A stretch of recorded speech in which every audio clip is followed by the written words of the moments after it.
নমরুদ বলতেছে আরো কড়া নিরাপত্তার সাথে পুরা রাজ্যের সব মানুষকে জানায় দিছে, শুনো, যেই ঘরের মধ্যে বাচ্চা সন্তানের কান্নার আওয়াজ পাইবা ওই সন্তান রে তোমরা কতল করে ফেলবা, হত্যা করে ফেলবা। এই সংবাদ পুরা রাজ্যের মধ্যে পৌঁছায় গেছে। কিন্তু আল্লাহ রাব্বুল আলামিন পয়গম্বর ইব্রাহিমকে কান্না জবানের মধ্যে ঠিক হয়ে দিছে। এই কান্না একমাত্র বাবা মা ছাড়া আর আশেপাশের কেউ শুনতে পায় না। অসম্ভব একটা ব্যাপার, কান্না করে মা শুনে, বাবা শুনে, আশেপাশে কেউ শুনে না।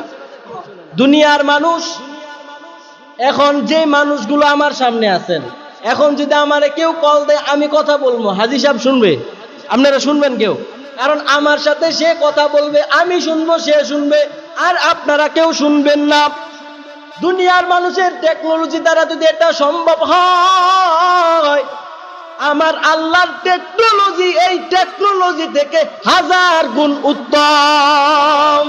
এই টেকনোলজি থেকে ওই টেকনোলজি 1000 গুণের উত্তম। এই জন্য আল্লাহ বলছে খলিল কান্না করবে কিন্তু বাবা মা ছাড়া কেউ শুনতে পাবে না। তো পয়গম্বর ইব্রাহিম খলিল আস্তে আস্তে বড় হইতেছে, কিন্তু কেউ জানে না। তো আপনারা প্রশ্ন এই কথা বলতে পারেন, গায়েব তো কেউ জানে না, গায়েব কেউ জানে? কুল্লা ইয়ালামু মান ফিস সামাওয়াতি ওয়াল আরদিল গায়বা ইল্লাল্লাহ। আসমান জমিনের বিষয়, কোনো বিষয় কেউ গায়েব জানে না। আসমানের বাসিন্দাও জানে না, জমিনের বাসিন্দাও জানে না। তবে ওই গণকরা কেমনে তা এই বাদশাকে বলল ইব্রাহিম আগমন করতেছে, মার পেটে চলে আসছে। ফকিহগণ কিতাবের মধ্যে লেখে আগের যুগে ওই গণকরা জিন পালতো। কি পালতো ভাই? জিন পালতো। তারা একজনের কাঁধে আরেকজন বর করতে করতে একদম আসমান পর্যন্ত চলে যেত। তো আল্লাহ রাব্বুল আলামিন আগামীকাল কি হবে বা কোন বান্দা কি হবে, যা কিছু ঘটবে, এগুলো ফেরেশতাদেরকে নিয়ে এরকম ভাবে মিটিং করে। তখন ওই জিনগুলো একটার কাঁধের উপর আরেকটা এরকম ভাবে উঠতে উঠতে ওই পর্যন্ত চলে যেত। ওখান থেকে তারা কিছু শুনতো আর কিছু বানায় বানায় বলতো। তো কোন সূরার শানে নুজুল পড়ছিলাম সম্ভবত, আল্লাহ রাব্বুল আলামিন এই জিনগুলোকে রক্ষা করার জন্য, প্রতিহত করার জন্য, আসমানের সংবাদ যেন দুনিয়াতে কারো কাছে না পৌঁছায়, এই জন্য এটাকে প্রতিহত করে আল্লাহ রাব্বুল আলামিন আসমানের তারা দ্বারা। যখন তারা উঠে, আসমানের তারা একটার সাথে একটা ঘর্ষণ দেয়, বাড়ি দেয়, যার কারণে আগে সংবাদ ঠিকই পৌঁছাইতে পারতো, এখন আর পারে না। তো ওই দিনের মাধ্যমে গণকরা এই বিষয়গুলো জানতো।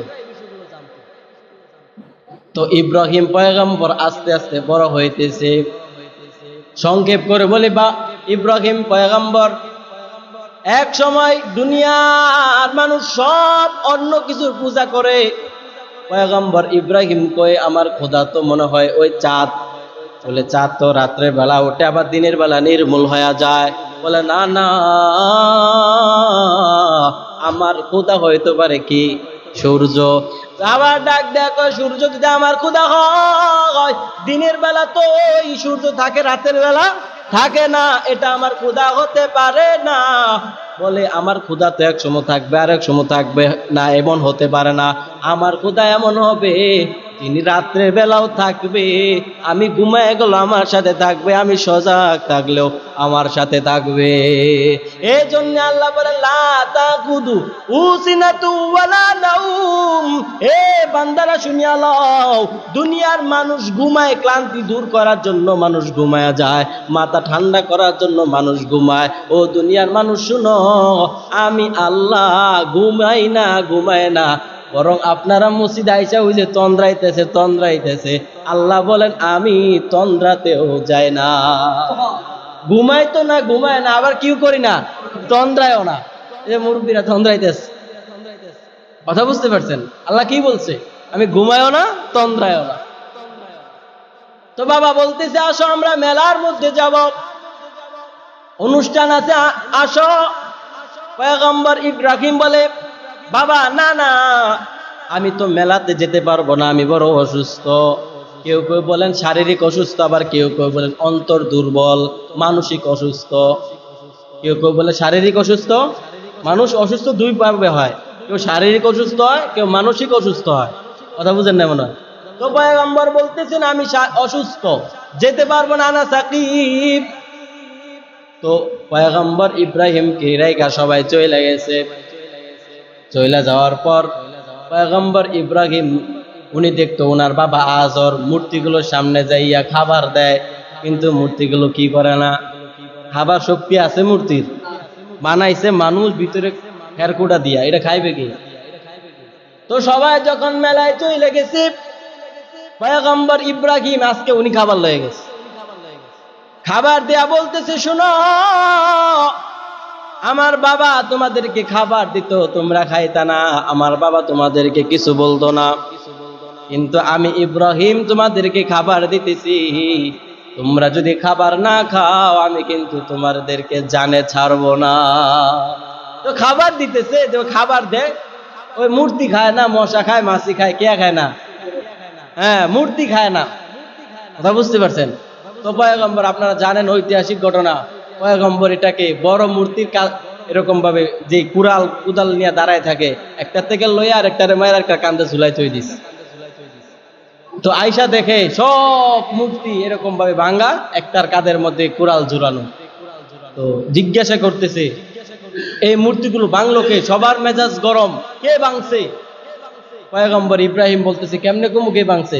যার কাঁধে কুড়াল আছে ওরে জিজ্ঞাসা করো না কে ভাঙছে। কথা বুঝেন নাই? যার কাঁধে কুড়াল আছে তারে জিজ্ঞাসা করো কে ভাঙছে। তো তারা বলতেছে এটা তো অসম্ভব, কে ভাঙবে কেমনে? বলে অসম্ভব বলতে ও সে নিজেই লড়তে পারে না, আরেকটারে ভাঙবে কেমনে? তো পয়গম্বর ইব্রাহিম বলে যে নিজে লড়তে পারে না সে মানুষ লড়াবে কিভাবে? কথা বুঝেন নাই? তো তারা বুঝতে পারছে এই কামটা কে ঘটাইছে? ইব্রাহিম ঘটাইছে।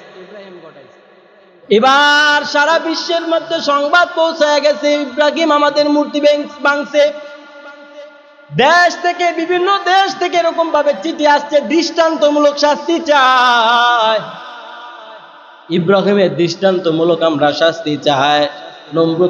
নমরুদ ইব্রাহিম পয়গম্বরকে শাস্তি দেওয়ার জন্য বড় আগুন জ্বলাইছে, সংক্ষেপে বলতেছে বড় আগুন জ্বলাইছে।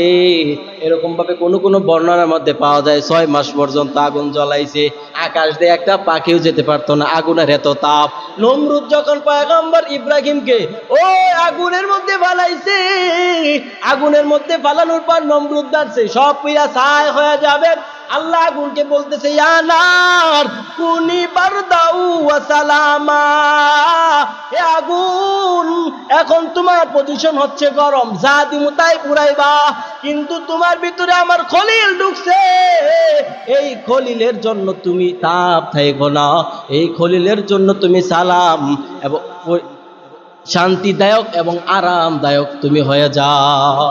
তো দেখতেছে পয়গম্বর ইব্রাহিমকে ফালাইছে, ইব্রাহিম পয়গম্বর ওই আগুনের মধ্যে যাই স্বাভাবিকভাবে বসে রয়েছে। আল্লাহু আকবার বলেন। তো আগুন থেকে আগুনের মধ্যে গেছে, আগুনে যাওয়ার পর তো ভুনা হয়ে যাওয়ার কথা, ছাই হয়ে যাওয়ার কথা, কিছুই না হইয়া সাধারণভাবে আছে, আবার আগুন থেকে বাহির হয়েছে। এবার নমরুদ বুঝতে পারছে যে এর সম্পর্ক কার লগে। কথা বুঝেন না মনে হয়? এখন যদি নমরুদ রে কিছু, এখন যদি ইব্রাহিম রে কিছু কই, ইব্রাহিমের খোদা আমারে ছাড়বে না। কথা বুঝেন নাই? নমরুদের ভিতরে ভয় ঢুকে গেছে। এবার ইব্রাহিম পয়গম্বরকে কিছু কয় না, যে আমাদের ধর্মের বিরুদ্ধে কথা বইল না, এই বিষয়ে নমরুদ ইব্রাহিম পয়গম্বরকে কিছুই কয় না, কারণ জানে ইব্রাহিম পয়গম্বরকে বললে তার খোদা আমাদেরকে ছাড়বে না। এবার কি বলতেছে? পুরা রাজ্যের মধ্যে ঘোষণা দিছে ইব্রাহিম রে কিছু না কইয়া সমস্ত জনগণকে বলছে, কোন জনগণ যদি ইব্রাহিমের কাছে যাও তারে আমরা কিন্তু মামলা দিয়া জেলে ঢোকামো। কোন আমাদের দেশে তো এমন একটা সময় ছিল যে অমুক আলেমের দল করলে জঙ্গি মামলা দিয়া গাট্টি গোসা সহকারে জেলে বইরা দিব, এমন একটা সময় পার করিনি আমরা। তো এই প্ল্যানটা ছিল নমরুদের, যে ইব্রাহিম পয়গম্বরের কাছে যাইবা, মামলা দিয়া কিন্তু ভিতরে ঢোকাই দেব।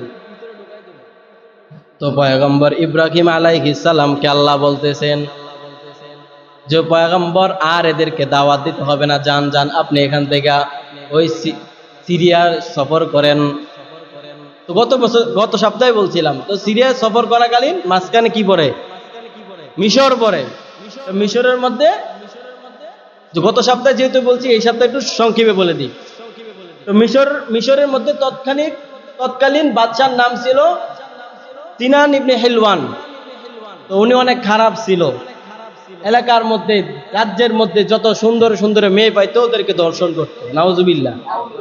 তো উনার স্ত্রী সারাকে নিয়ে যখন উনি রওনা দিছে, ওই মাঝখানে মিশর পড়ছে। তো সারাকে আপনারা গত সপ্তাহে বলছি, খুব জিজ্ঞাসা করছে কে বলছে আমি ওনার ভাই বোন এরকম কিছু। তো যখন সারার সাথে খারাপ কাজ করতে গেছে, লিপ্ত হয়েছে, তখন ওই সিনান ইবনে হিলওয়ানের পা এবং হাত মাটির মধ্যে ডাইবা গেছে। কথা বুঝেন? এরকম 3 বার হয়েছে। তো শেষবার তওবা করছে। তওবা করার পর বলতেছে, সারা তোমাকে আমার একটা মেয়ে আছে, নাম হাজেরা, আমার সুন্দর একটা মেয়ে আছে, এটাকে তোমার হাদিয়া দিয়ে দিলাম, তুমি এটাকে নিয়ে যাও। তো সারা ওই হাদিয়া নিয়া উনি হাজেরাকে নিয়ে পয়গম্বর ইব্রাহিমের কাছে চলে গেছে। তো উনাকে ইব্রাহিমের কাছে আইনা বলতেছে, আমার স্বামী, আমার যেহেতু বাচ্চা হয় না, আমি তো বন্দা মানুষ, আমার যেহেতু বাচ্চা হয় না, আমি আপনাকে এই হাজেরাকে হাদিয়া দিলাম, আপনি তারে বিয়া করেন। বিয়া করাইছে কেন? আগের স্ত্রী সারা হাজেরাকে বিয়া করাইছে। তো বিয়া করানোর পর সময় যখন হয়ে গেছে, পয়গম্বর ইসমাইল উনার পেটে চলে আসছে। এবার তো সারা এরকম ভাবে জ্বলে পুড়ে ছাই হইতেছে। যারা 2টা বিয়ে করছেন তারা হয়তো বা জানেন সতীনের কি হালাত, একজনের শোক আরেকজনে দেখতে পারে না। তো বলতেছে যে আমি এতদিন 2টা বিয়ে কইরা ইব্রাহিম পয়গম্বরের সাথে আসি, আমার বাচ্চা হয় না, ও আসার সাথে সাথে বাচ্চা, তো সহ্য হইতেছে না। এবার রাগ হয়ে বলতেছে, আমি কিন্তু তোমার কান ছিদ্র করে ফেলবো, আমি কিন্তু তোমার নাক ছিদ্র করে ফেলবো। তো আপনারা গত সপ্তাহে বলছি, এরকম ভাবে পায়ের মধ্যে শিকল পরায়া দিব। তো কসম খাইটা বলতেছে। তো সাহারা কিন্তু অনেক আল্লাহ ওয়ালি বান্দি ছিল, কারণ উনারা কসম কাটলে আমাদের মতো কসম না। কসম কাইটা কসম ভঙ্গ করা এটা আমাদের জন্য মামুলি বিষয়, কিছু মনে করি না। কিন্তু উনাদের কসম ছিল, কসম এটা না পুরা করলে কাফারা, অনেক শরীয়তের বিধান ছিল, বা এখনো আছে, বুঝেন নাই মনে হয়, কসমের ভঙ্গ করা এটার কাফারা আছে। তো উনি পয়গম্বর ইব্রাহিমকে জানাইছে বিষয়টা। আমি তো এই কথা রাগে বইলা ফেলছি যে তার নাক কানা করবো, কান কানা করবো, পায়ের মধ্যে শিকল পরাই দেব। তো বলতেছে, তুমি যেহেতু রাগ কইরা বলছো, তাহলে কানের মধ্যে ছোট্ট একটা রিং পরায় দাও, এবং পায়ের মধ্যে ছোট্ট একটা চেন পরায় দাও। চেন বলতে শিকল পরায় দাও। তো যখন পরায় দিছে, এবার সারা তাকায় দেখে হাজেরার আরো সুন্দর লাগে। কথা বুঝেন না মনে হয়? আরো সুন্দর লাগে। তো ওখান থেকেই এই কানের দুল, নুপুর এগুলো শুরু হয়েছে। এর আগে কেউ এগুলো ব্যবহার করেনি। তো পয়গম্বর ইসমাইল আলাইহিস সালাম যখন দুনিয়াতে চলে আসছে, তো হাবিবুল্লাহ আমাদের পয়গম্বর আর খলিলুল্লাহ ইব্রাহিম পয়গম্বর। তো ইব্রাহিম পয়গম্বর খলিলুল্লাহ এমনিতে হয়ে যায় নাই, আল্লাহর প্রিয় বান্দা এমনিতে হয়ে যায় নাই। ইব্রাহিম পয়গম্বর উনার আগের স্ত্রী সারা, তার বয়স 95 থেকে 100 বছর, এর মাঝখানে। তো এমন সময় হাজেরা আলাইহিস সালামের গর্ভের মধ্যে পয়গম্বর ইসমাইল দুনিয়াতে আগমন করছে। পয়গম্বর ইব্রাহিম অনেক আনন্দ নিয়ে ওনাকে লালন পালন করতেছে, কারণ এতদিন তো অনেকদিন বাচ্চা হয় না, একটা বাচ্চা যাও পাইছে, তো অনেক কষ্ট ফল, অনেক আদরের বাচ্চা পয়গম্বর ইসমাইল, অনেক আদরের বাচ্চা। তো দেখতেছে অনেক আল্লাহ দেখতেছে যে আমার হাবিব, আমার খলিল ইব্রাহিম পয়গম্বর ইসমাইলটা অনেক মহাব্বত করে, ভালোবাসে। আল্লাহ এখন পরীক্ষা করবে, বলতেছে এবার পরীক্ষা করি যে ইব্রাহিম এই বাচ্চা ইসমাইল এবং তার মা হাজেরাকে মক্কার অমুক জায়গার মধ্যে রেখে আসো। কার হুকুম? আল্লাহর হুকুম।